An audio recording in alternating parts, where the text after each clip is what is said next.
Welcome, students. Today we are talking about basically the 8 things you need to look out for when you are learning sheet music or playing through sheet music. These are things that some of them are very simple, some of them are a little bit more complicated, but they are things you should always be on the lookout for whenever you're reading through new sheet music or even sheet music that you've read through tons and tons of time already. So here's number one.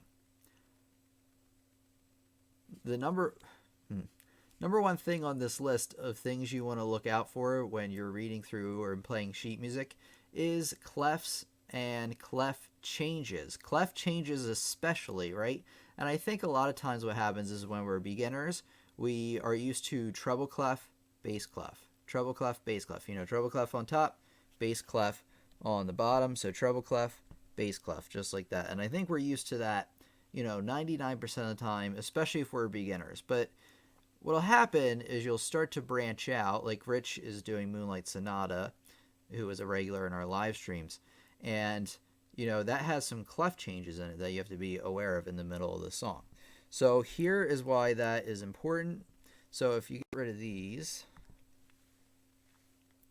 it's important because, say I take a look at the beginning here and I say, all right, treble clef with the right hand, bass clef with the left hand, same old, same old. And now I'm going to start the song.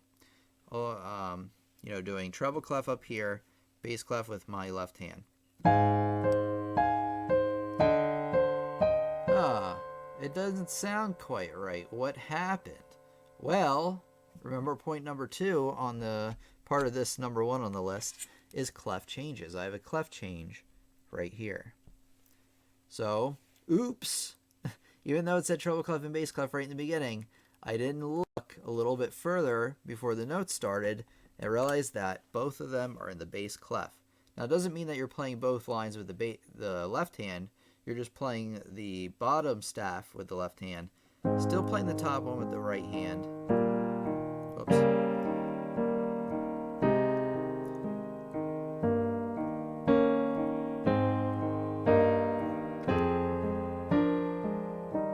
Oh, it sounds a lot better now, doesn't it? So you don't want to miss out on those clef changes. And in music like this, they can happen all the time.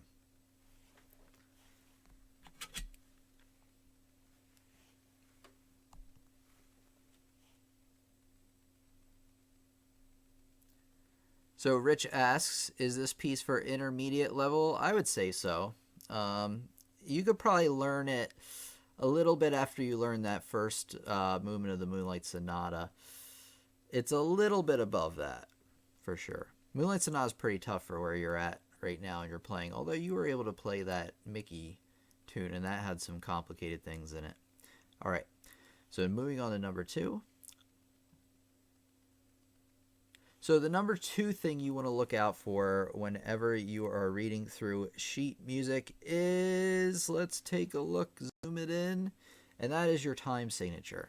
A lot of people forget to look at their time signature, and that can have drastic implications, negative implications in your playing, especially if you mistake a 4/4 for a 6/8 or a common time for a cut time, which I commonly do too often. But anyway, you look at the time signature, and you probably know about time signatures already because this lesson just kind of assumes you know that. If you don't, check out some of my other videos on the channel. So here we have 2, 4. I know the print isn't the best here, but you have to ask yourself, what is the time signature telling me? Not just what is it, but what is it telling me? So what it does is the top number tells you how many beats in each measure, that one, and then the bottom one tells you what note gets one beat. So basically what this is telling me is that there are 2 quarter notes in each measure. Remember that if the bottom number is a 4, that means the quarter note gets one beat. If the bottom number is an 8, implying eighth, the 8th note then gets one beat. So just be careful of that. Very, very, very important to look at your time signatures. But not only that, remember when I talked about clef changes, you want to be on the lookout for any time signature changes. And in this song, it doesn't look like, or this piece I should say, it doesn't look like there are any time signature changes we need to look out for. And hey, that's quite all right.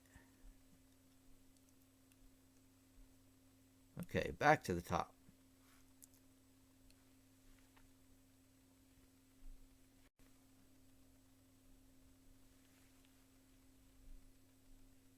Okay, number 3 on the list is key signatures. What is a key signature and what does it tell you?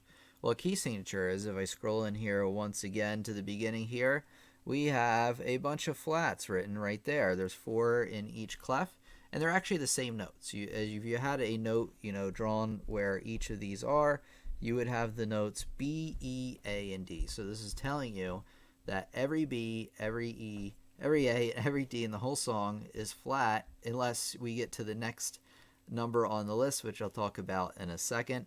So it tells you what notes are sharp or flat throughout the entire song or consistently throughout the song. It can, like I said, change. And if you notice, there's 4 down here in the bass clef. They're the exact same 4. So you don't have to worry like, oh, do I have to count the treble clef and the bass clef? It's the same 4. So once you got it figured out, you're reading for the treble clef, that's all you really have to know. And then the same thing. Are there any key signature changes? Very, very, very, very, very, very, very important is to look for those. And it looks like actually in this example we don't have any changes. But if you look at the next movement, this third movement here, this movement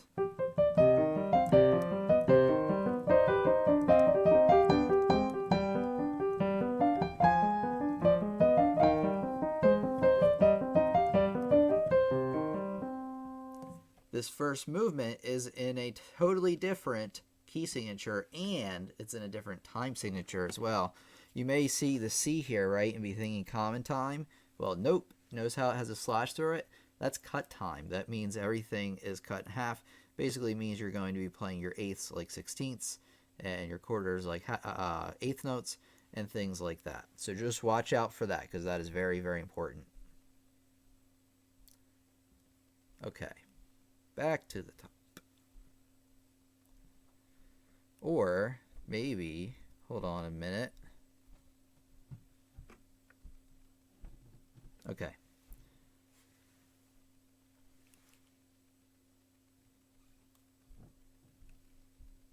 Okay, this next one on the list is accidentals. What is an accidental?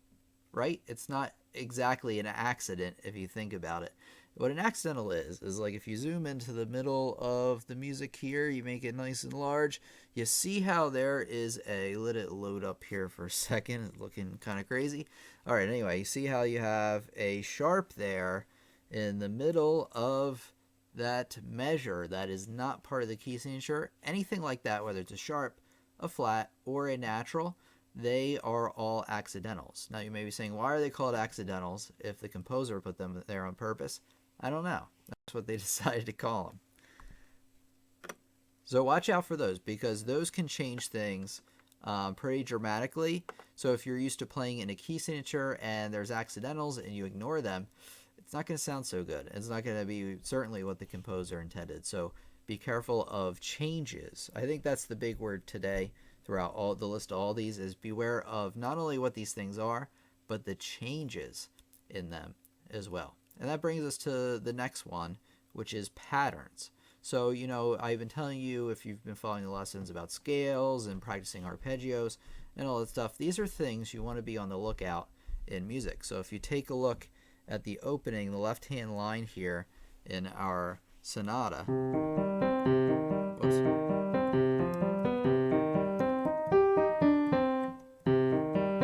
We've seen these before. These are arpeggios. There's a C minor chord. There is it's kind of like a G7 with a C. So that would be 9, that would be like an 11. Kind of strange chord there. I'd have to analyze it a little bit more. G, B, D. Yeah, it looks like it's a G7 chord with a C there. All right. And then, so you can analyze the chords as well. But, I can just see right here, whenever you have a chord, but you're breaking it up separately, you have arpeggios. So you want to be on the lookout for those. There's some arpeggios. And then maybe like somewhere else in the sheet music, you want to say, okay, there is, check it out. Check it. Oh, take a look here. Boom, what is this? Oh wait, maybe not all the way to the C. No. So boom, what is that? So anyway, you have a scale, right? Now it's not exact, like they kind of change it a little bit here at the end. Whoops. Whoops. You know, and then you go to a B natural instead of a B flat again. But you know, it's basically a scale. Actually, it's actually a C minor scale beginning on B flat. We'll have to talk in another lesson about how I figured that out. But anyway, you want to be looking for scale patterns as well. So you want to be looking at for patterns in terms of arpeggios, chords, scales, really anything that you practice on a regular basis. Be on the lookout for, because that's why we practice our scales and all that stuff, is so when you see them in the music, you know, hey, I already know how to play that. Not so bad.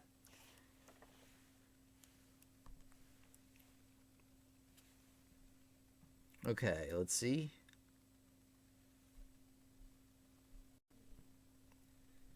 Before I continue with the lesson, I want to know from people in the chat right now, this is a live stream exclusive. There are 3 more things on this list, right? So we've talked about so far clefs and clef changes. We talked about time signatures. We talked about key signatures. We talked about accidentals and patterns.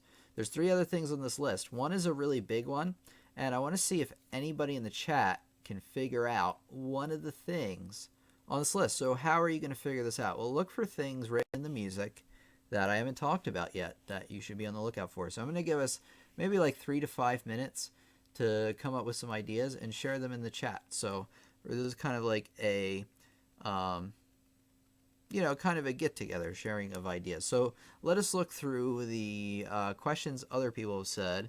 What do the lines connecting the notes mean? Those are slurs, Philip. Okay, good. That might be a clue as to an answer we're looking for. Where can I go to get out or print out basic sheet music later on or down the road, advanced sheet music? I have a perfect thing to give you.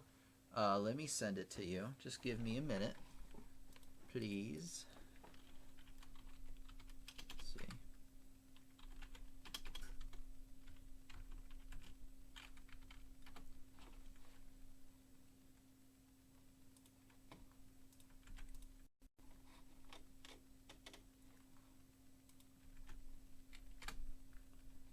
Okay, so if you're looking for advanced sheet music, in fact, that's where I got this sheet music exactly.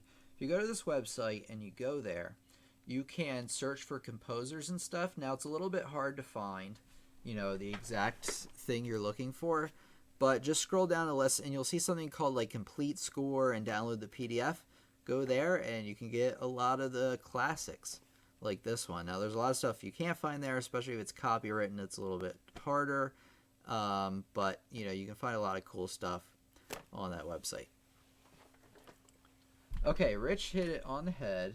Hold on, you play with no pauses. Okay.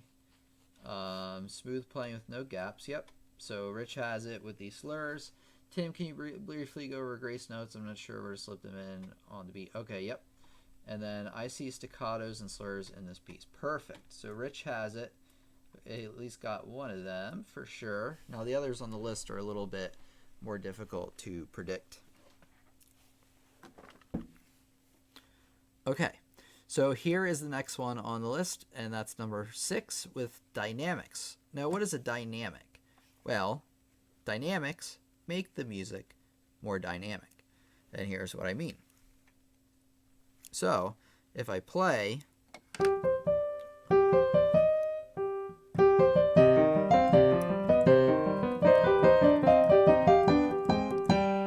like that, it's not quite as effective as if I pay attention to the dynamics.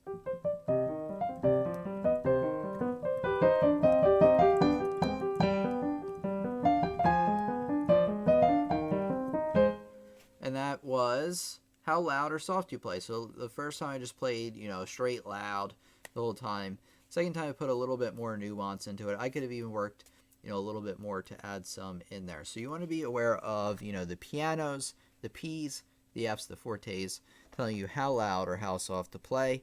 And yeah, and there's other things to it like that. Like there is a forte piano where you hit the chord and then you'd like die it off with the pedal. Whoops, it's really hard. Like that. You see how it like hit and then I died it back with the pedal. It takes a little bit of nuance to get those. And then you just go through and you look for any dynamics you have. You have pianos, you have fortes, sforzandos where you hit that note with a bit more oomph. And then you're going to back off again right away with the sforzando. Cresce, C-R-E-S-H, C, that's how letters work. Reminds me of Czesk a little bit. Cresce stands for crescendo, and that tells you you're going to be getting louder, right? Crescendos can also literally look like, the Pac-Man kind of thing. I don't know, it's like, my younger students always tell me they look like alligator lips or alligator chompers.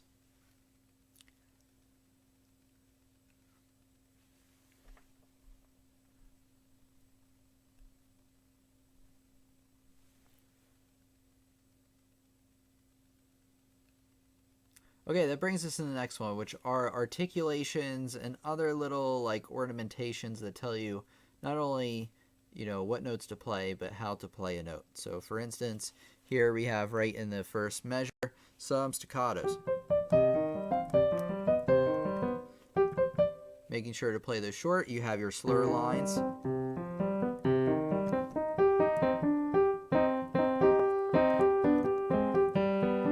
So you're going to be connecting those and really pretty much anything. I mean, there's also accents. There's all kinds of articulations, which, like I said, are just those little symbols that tell you how to play the notes a little bit differently. So we're going to talk really quick about the grace note here. So here's how a grace note works. So here I have this measure. Hold on a second, please.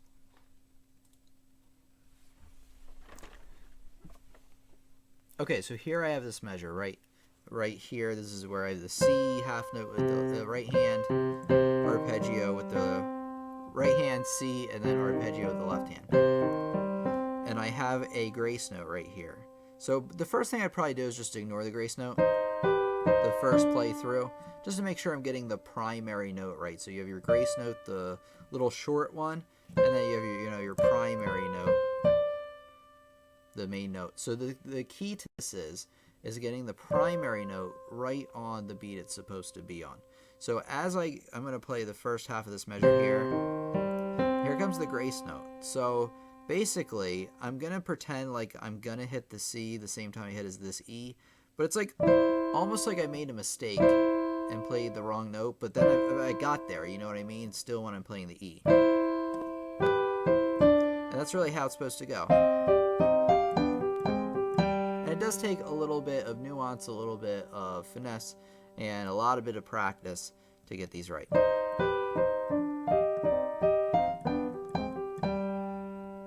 And just keep practicing that. So remember, the key to the grace notes is hitting the primary note right on the beat it's supposed to be on, and get right off that grace note. Just like that. And then maybe like, instead of just trying to play the whole passage, just freeze on that one little spot in time where, like I would actually like kind of isolate this, and then I would just play that over and over again and continue from there. So that's my recommendation on the grace notes.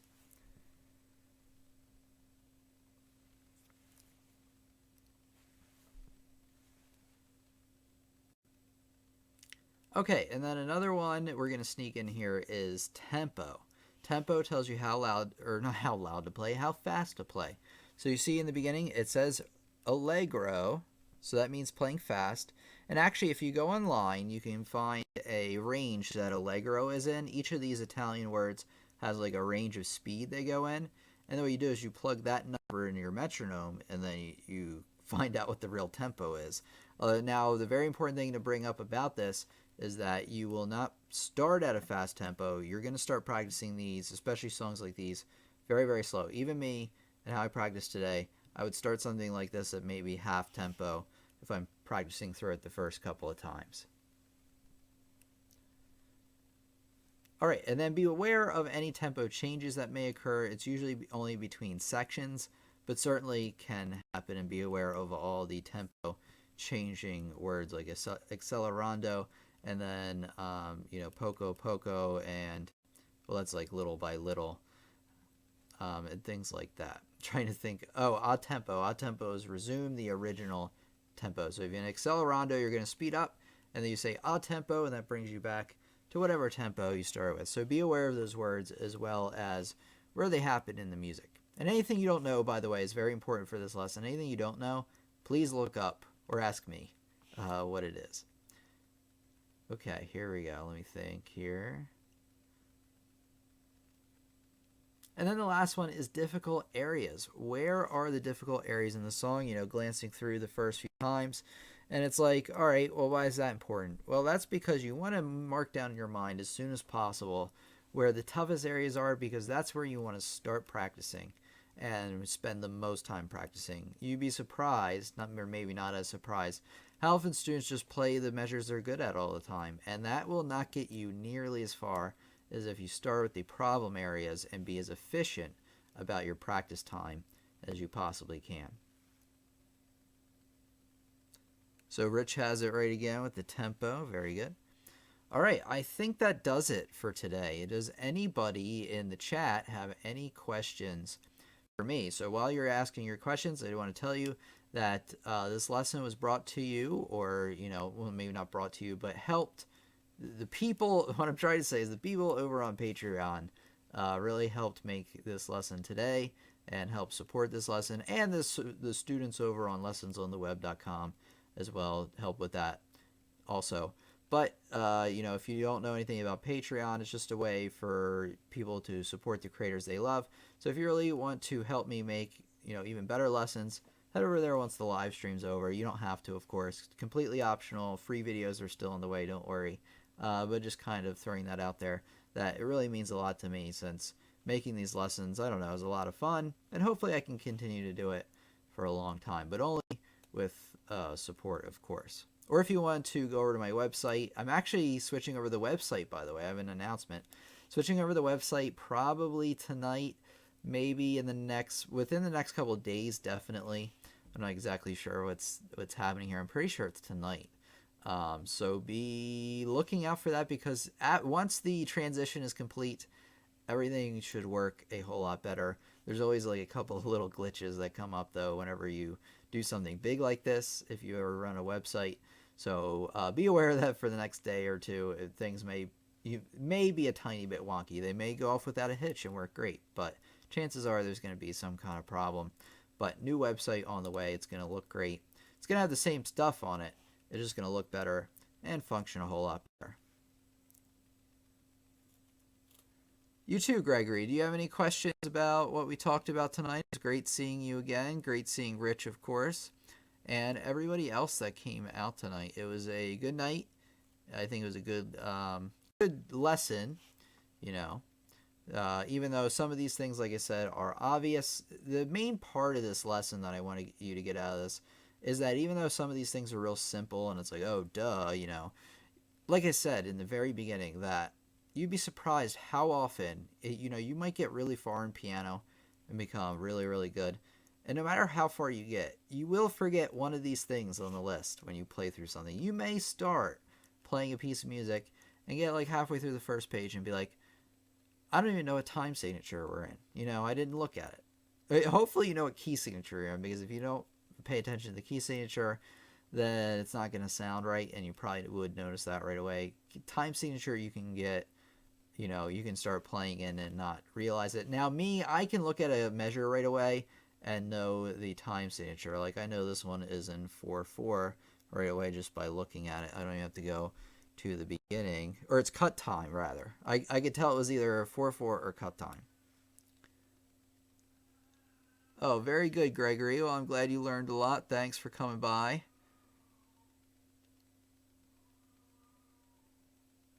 Yeah, exactly, Rich. So I think there's always one thing we can pick out of this list to think like, oh, I could probably work on that a little bit more. So I think that's another main point of the lesson. One thing I forgot to mention, I actually forgot to write it on my note sheet. That's why I forgot, is that if you're sight reading, the same things applies to sight reading. So whenever you're sight reading, which you should be adding to your practice routine, by the way, you should go down this list and look at this stuff first. Whenever you sight read, and I think one thing I forget to mention too often is that when you're sight reading, you want to analyze the music first, and you want to analyze it using this like 8. I think we actually talked about 9 things tonight instead of 8. You want to go through these 8 or 9 things and look out for them first, because if you know the key changes, your key signature and your time signature and any changes that happen, you'll be much better equipped to play them correctly once you get there. It's still considered sight reading even if you analyze the music ahead of time. Now, if you play it twice, that's not sight reading because you had already read it through once, but you can actually analyze it first and then give it a playthrough, which I always recommend. All right, thanks everybody. So what's happening? Oh, Friday I have a good lesson for us. I actually have a bunch of lesson ideas coming. I'm not entirely sure which one's coming on Friday. There is a 10 to 20% chance I won't be able to make it. I'll try to let you know as soon as possible. I just have some kind of family thing going on that day. It should go fine, but well, if I cancel, it doesn't mean things didn't go fine. But I'm just letting you know that I might have to either be somewhere or whatever. But I'm pretty sure I'll be here, so I'll let you know as soon as I know. And then if not, we'll push it off to Sunday. I think I'm gonna take off next Sunday. But if I have to cancel on Friday, that's actually kind of what happened this week. I'm going to move that lesson to Sunday, and then we'll hopefully be back on a regular 2 nights a week after that. All right, everybody. So everybody have a great night. I'm trying to think if there's anything I forgot. Let me think about what is a good lesson to tie this to. Because what I always like to do is I always like to link lessons together, so people they find this lesson useful and then they look for another one. And I'm trying to think of what lesson I can kind of send people to. I have some time to think about it though. I'm trying to think about I guess the lesson I just put out, which was the people on Reddit did not like that lesson. The lesson I just put out. I hope you like the thumbnail, by the way, where I have big blue muscles. That was a really fun picture to put together. It was really silly, but what is it? It's like how to get the best and fastest results when learning how to play the piano. Now, some of it was pretty common stuff like practicing, but I really went into details on different strategies you can make when you practice and different little nuances there. So I think that's where I will link it to once the video's out. All right, everybody, have a great night. If anybody doesn't have anything else to say, if you are, chilling out and you want to, say hello, do that. I don't know if I want to send you there, Rich, because somebody, grilled me on it. It was funny. Sometimes my posts do really well on Reddit. They love it. They're like, oh, this lesson was really, really helpful. And actually, I've gotten, a pretty good amount of views, extra views, extra people learning about the channel through Reddit. But every once in a while I'll post something and it will just get torn to shreds by trolls and things like that. But how do you find it on Reddit? So if you go and you find the... I'll tell you how to find it. I'm not going to link you to it. If you go to the lesson I just put out, the one I just talked about, the one I put out this Friday with the muscles, and you find the link, you click on the link and you copy the link and you go to Reddit into the search bar and you put that link in there, I'm pretty sure it will show you the posts of that video. And then you can read the comments because they were fun. Somebody was just trolling me, I think. And I accidentally made a big mistake because you know what? When somebody's trolling you, do you know how you deal with a troll? This is the perfect thing. You don't deal with them at all. The second you respond in any way, even if you try to respond with a logical argument or something, you've lost. They've already gotten you. So if anybody ever gives you crap on the internet, just ignore them. That's the best thing you can do. That's what I've learned anyway. And I made the mistake because I said something, and then it just got they spread somehow they multiply. and get worse. So I should have just kind of like let it go, which is what I will do next time. I didn't say anything mean. You can read the comments if you want. But anyway, thanks everybody for coming out. If anybody, I know there's a couple people here other than Rich. If you feel like saying, anything or asking a question before we go, totally cool with me. I'll stick around for maybe like another 3 to 5 minutes here. We usually go the whole hour, but it looks like this lesson didn't quite take super long, but I think it will make a nice video. Okay, maybe I should stay away from it. It really wasn't that bad. It wasn't that bad. I was just disappointed because I feel like they didn't give it a chance. They thought it was clickbaity. I'll admit that I made like kind of a half clickbait title because they get you more views sometimes. It's true. It's true. Even PewDiePie does clickbait titles. And I changed the title now like slightly so it's a little less, I mean, the video really didn't do quite as well, so maybe that's why. But I don't know. And they didn't really give it a chance. I tried to explain why it was still a good lesson. They didn't want to listen. But hey, that's the nature of helping people on the internet, So thanks, everybody. Oh, Rich has a question. What's up, Rich? And anybody else who has questions, we're hanging out until maybe, 8:40 here.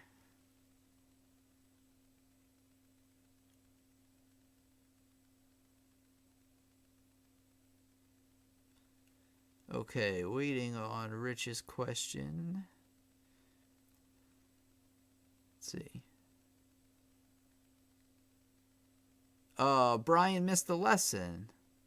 That's okay. Clickbait is perfectly fine nowadays. Yeah, it's pretty much everywhere. Let's see here.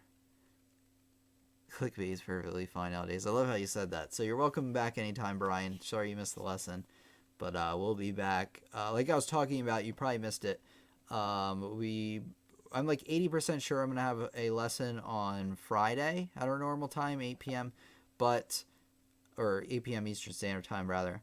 But I'm not sure. I might have to move it to Sunday. So just letting you know that. Okay, Rich says, I have a business degree, but I'm not really happy at my job. It's very common. Is there something I can do music-wise with it? That's a good question.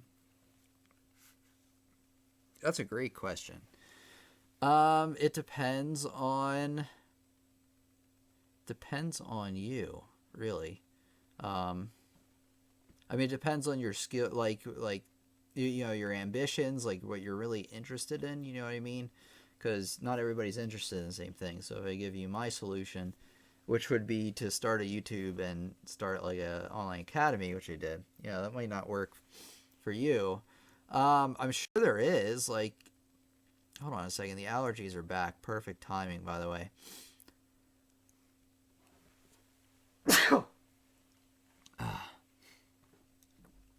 Anything you would recommend I pursue? Let me think about this. Well,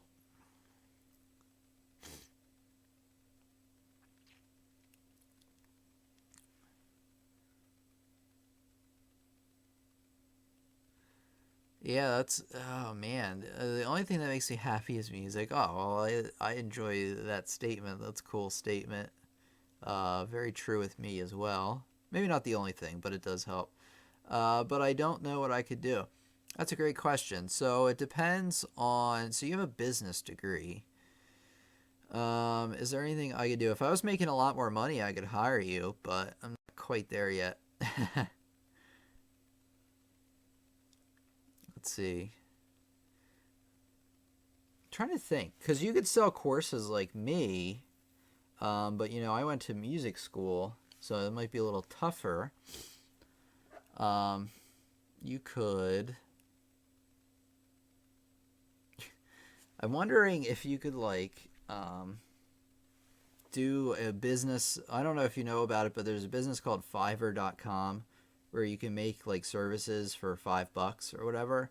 And I'm wondering if you could make a business out of writing songs for people, or like little songs, because Fiverr really isn't for big professional stuff. Like Upwork's a little better for that. But if you go to Fiverr, you can actually hire people for $5 to do weird stuff. But you can also build a business where you could be like, I don't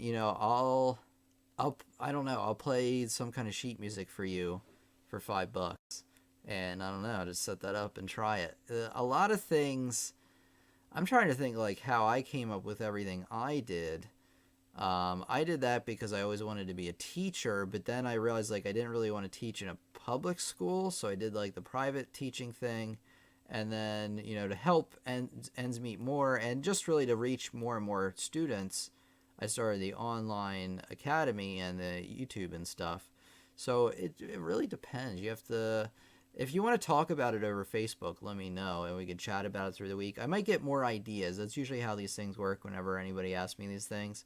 Is like throughout the week I'll think about it and I'll be like, oh yeah, that's a really good idea. So, if you want to be in touch over Facebook, like we have been, I've contacted you a few times.